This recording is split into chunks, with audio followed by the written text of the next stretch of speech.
आज से इस भरत ने अपनी मां कैकेयी का त्याग किया है।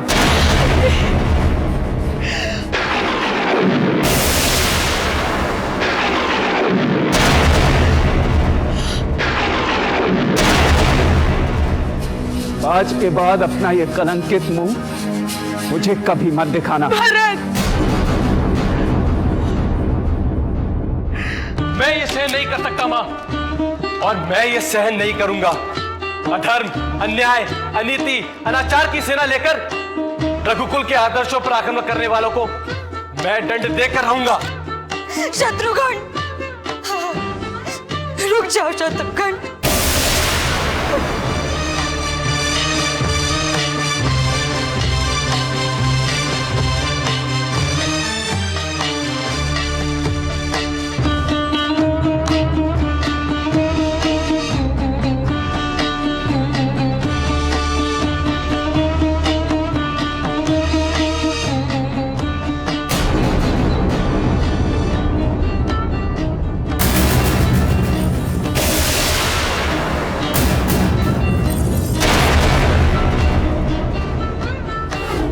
मंत्रा के बहकावे में आके ही कैकेयी ने महाराज दशरथ से 2 वर मांग ली।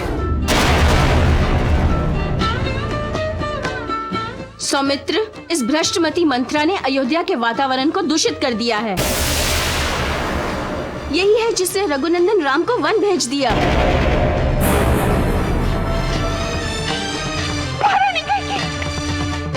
रुक जाओ मंत्रा।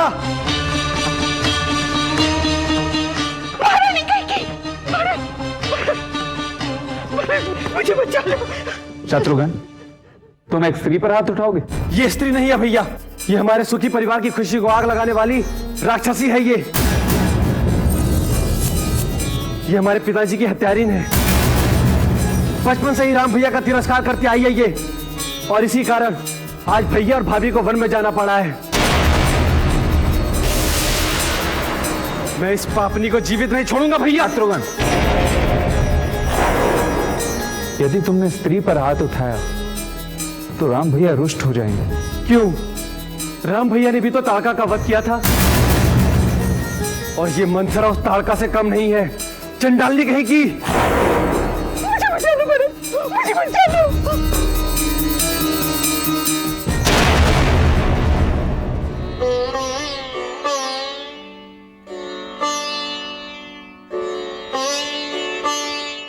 कैसे हो गया भरत भैया? पिताजी को तो खो बैठे हैं हम, और राम भैया वो क्या सोचेंगे हमारे बारे में? और कौशल्या मां, वो क्या सोचेंगे?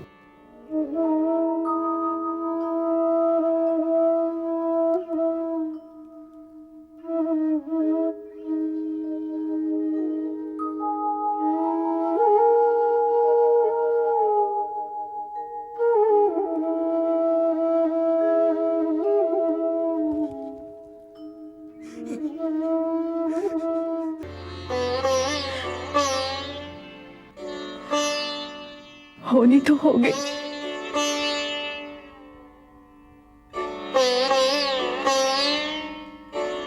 तुम अपने आप को अपराधी मत समझो। मैं जानती हूं राम तुम्हें अपने प्राणों से भी अधिक प्रिय है, और तुम भी राम को प्राणों से प्यारे हो। कोई कुछ भी कहे भरत, तुम राम के विरुद्ध कभी नहीं जा सकते, इसका मुझे अटल विश्वास है। वाह,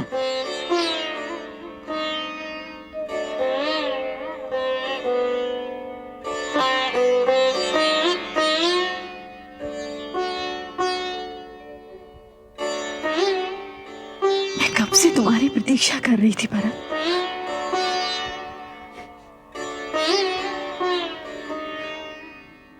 पत्नी जो हो, पति की अवहेलना नहीं देख सकती। मृत्यु के पश्चात भी अंतिम संस्कारों की प्रतीक्षा में है।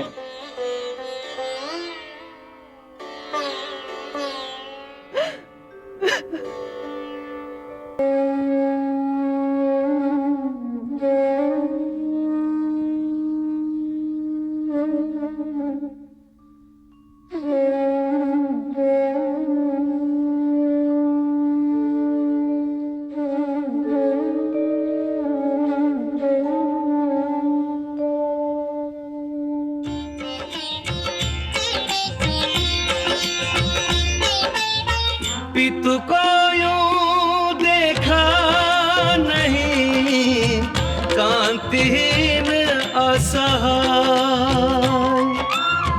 वह दुख भी सहना पड़े जो दुख सहा न जाए। राम निग्रह तज चरण जहां से,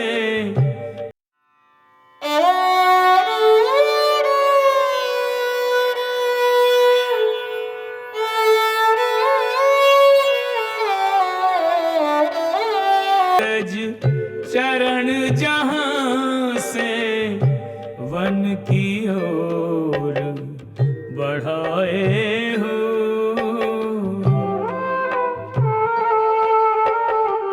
राम वियोग में पिता वहीं से जग को तज कर जाए हो।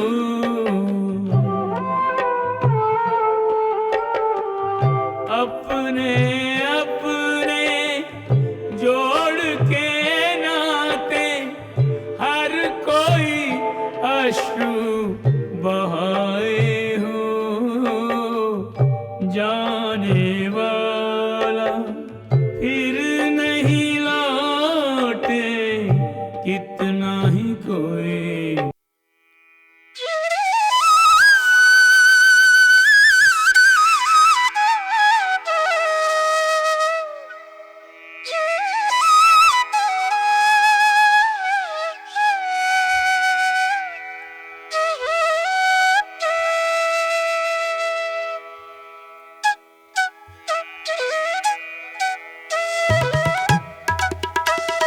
पूर्व सचिव मरघट के अतिथि को पनघट पर क्यों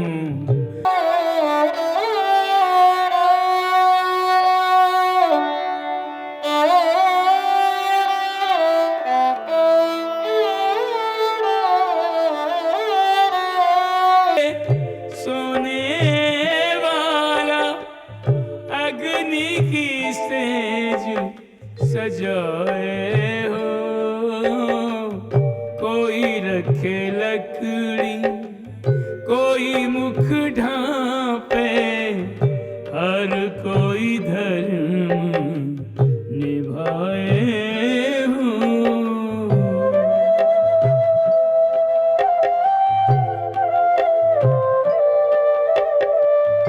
सौ सौ फेरे कर्ज से पाया, दो फेरे वो लगाए हो। टूटा हर संबंध मृतक से, मटका तोड़ बताए।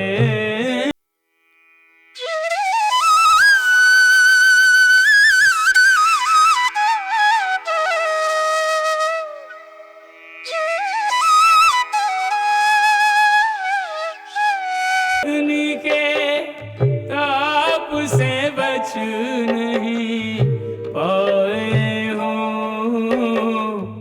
जीते जी ये जलाए जी, और मर कर दे जलाए।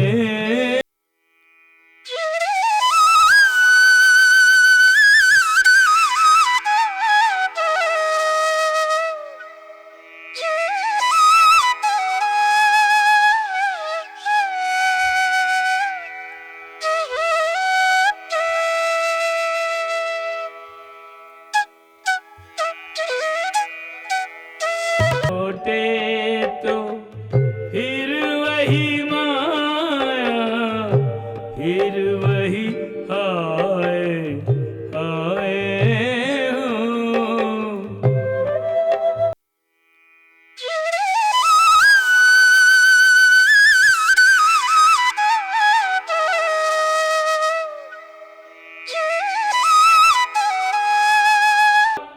गौरव कहाँ बहाए हो,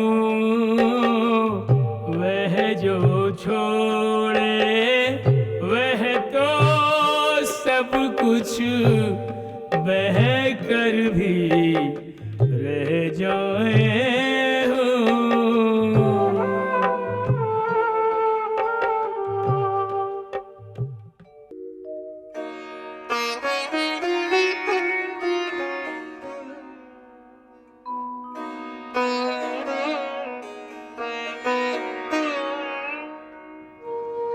गुरुदेव, राजसभा आपको सुनने के लिए तैयार है।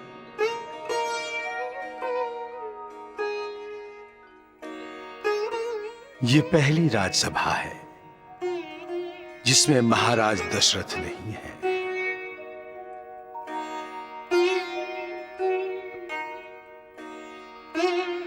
मृत्यु एक ऐसी होनी है जिसे कोई नहीं टाल सकता।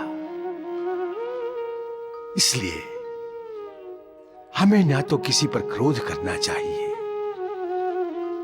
और ना ही किसी को दोष देना चाहिए।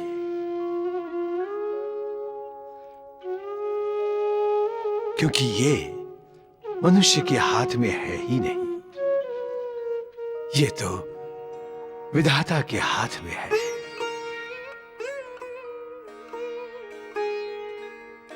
महाराज दशरथ की कमी को तो पूरा नहीं किया जा सकता, किंतु उस कमी को पूरा करने का प्रयास हमें अवश्य करना चाहिए।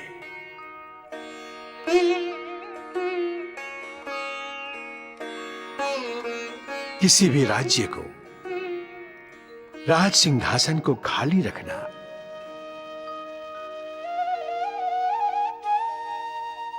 कदापि उचित नहीं है। इसलिए हे भरत, राजा ने जो राजपद तुम्हें दिया है उसे स्वीकार करो। क्यों सभासदों? हाँ, यही उचित है।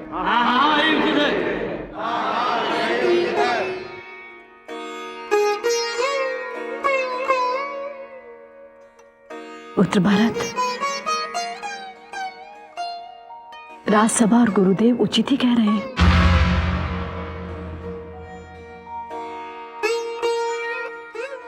अपने गुरुदेव और अपने पिता के वचनों का पालन करो। इस समय अनाथ हुई अयोध्या को सनाथ करो भरत।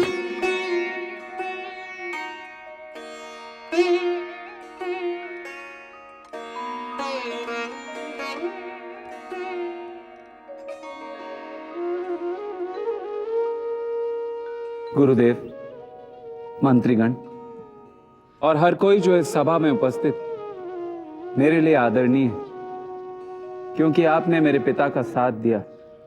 आपकी विनती मेरे लिए आज्ञा है, परंतु मैं ही राम भैया के वनवास का कारण हूं। यहां घटित सभी अनर्थों का कारण मैं ही हूं। और आप मुझे राजा बनाना चाहते हैं?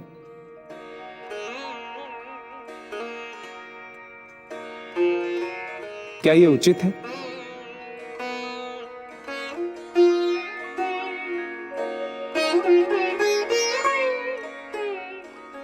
राजा की उपाधि से अधिक मुझे राम भैया के छोटे भाई की उपाधि प्रिय है। मैं आप सबसे बड़ी विनम्रता से विनती करता हूं कि जब तक मुझे राम भैया और जानकी भाभी के दर्शन नहीं हो जाते, ये भरत पश्चाताप की अग्नि में जलता रहेगा।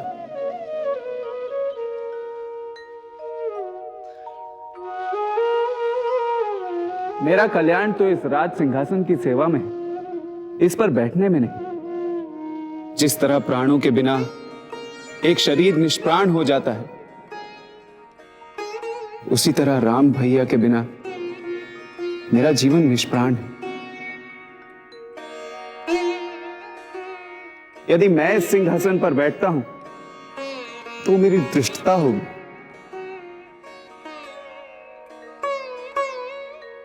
मैं तो केवल इस सिंहासन का सेवक हूं और इसके प्रभु हैं केवल श्री राम।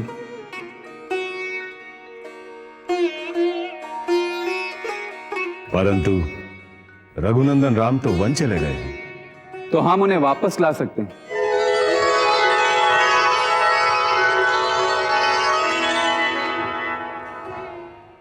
यदि हम सब मिलकर चलेंगे और राम भैया से विनती करेंगे तो वो ना नहीं कह सकेंगे।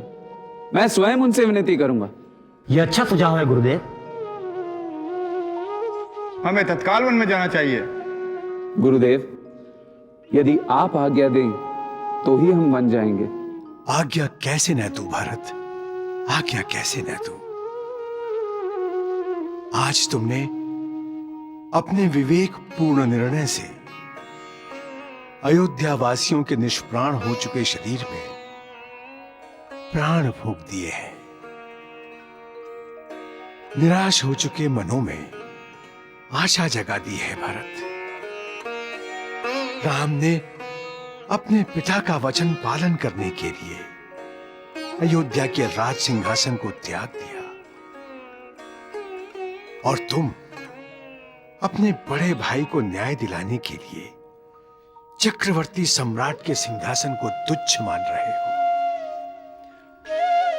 आज अयोध्या वासियों का सिर तुमने गर्व से ऊंचा कर दिया भारत।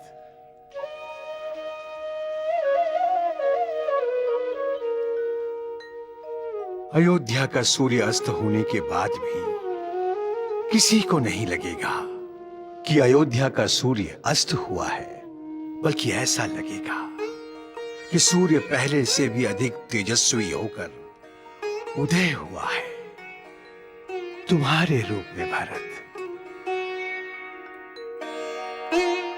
हम वन अवश्य जाएंगे।